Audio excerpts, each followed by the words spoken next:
और श्रीलंका में राष्ट्रपति भवन को प्रदर्शनकारियों से बचाने के लिए सैनिकों ने ताबड़तोड़ गोलियां भी दागी, लेकिन लोग डटे रहे। आखिर में जवानों को पीछे हटने को मजबूर होना पड़ा। ये रिपोर्ट दिखाते हैं आपको।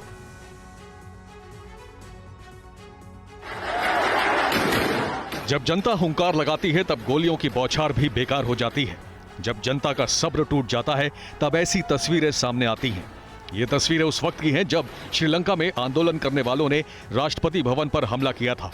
एक तरफ से आम जनता का रेला था तो दूसरी तरफ सरकारी सैनिकों की बंदूकें थीं।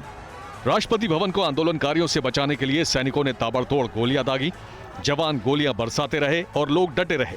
अंत में लोग आगे बढ़े और जवानों को मोर्चे से हटने को मजबूर होना पड़ा। राष्ट्रपति भवन के एक हिस्से में गोलियां चल रही थी तो दूसरे हिस्से में सिक्योरिटी गार्ड्स आंदोलनकारियों पर डंडे बरसा रहे थे। ये तस्वीरें उसी मौके की हैं। राष्ट्रपति भवन का विशाल गेट फांदकर कुछ लोग जैसे ही अंदर घुसे, सिक्योरिटी गार्ड्स ने डंडे बरसा दिए। एक एक आदमी की बुरी तरह पिटाई की और हर बरसाती लाठी आंदोलनकारियों का गुस्सा बढ़ाती गई। इसके बाद वो हुआ जो कभी नहीं हुआ था। सिक्योरिटी गार्ड्स को खदेड़कर आम लोगों ने राष्ट्रपति भवन पर कब्जा कर लिया।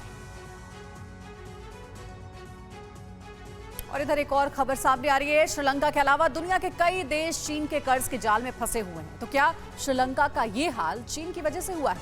ये रिपोर्ट देखिए।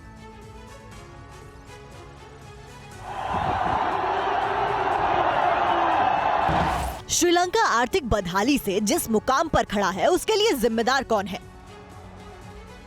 आखिर श्रीलंका का ये हाल कैसे हुआ? क्या इसके लिए चीन जिम्मेदार है? दरअसल चीन के कर्ज जाल में फंसकर श्रीलंका वहां पहुंच गया है जहां देश में हर तरफ अराजकता है और तमाम कोशिशों के बाद भी हालात नहीं सुधर रहे हैं। चीन अपनी साजिश के तहत कर्ज का जाल फेंकता रहा और श्रीलंका उसके दलदल में फंसता रहा।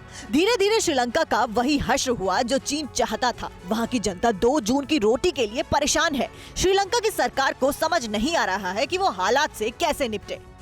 श्रीलंका ने इंफ्रास्ट्रक्चर प्रोजेक्ट्स के लिए बड़े पैमाने पर ऊंची ब्याज दर वाले कर्ज का सहारा लिया था। श्रीलंका के ऊपर फिलहाल कुल 45 अरब डॉलर का विदेशी कर्ज है, जिसमें सिर्फ चीन का कर्ज 5 से 8 अरब डॉलर के बीच का है।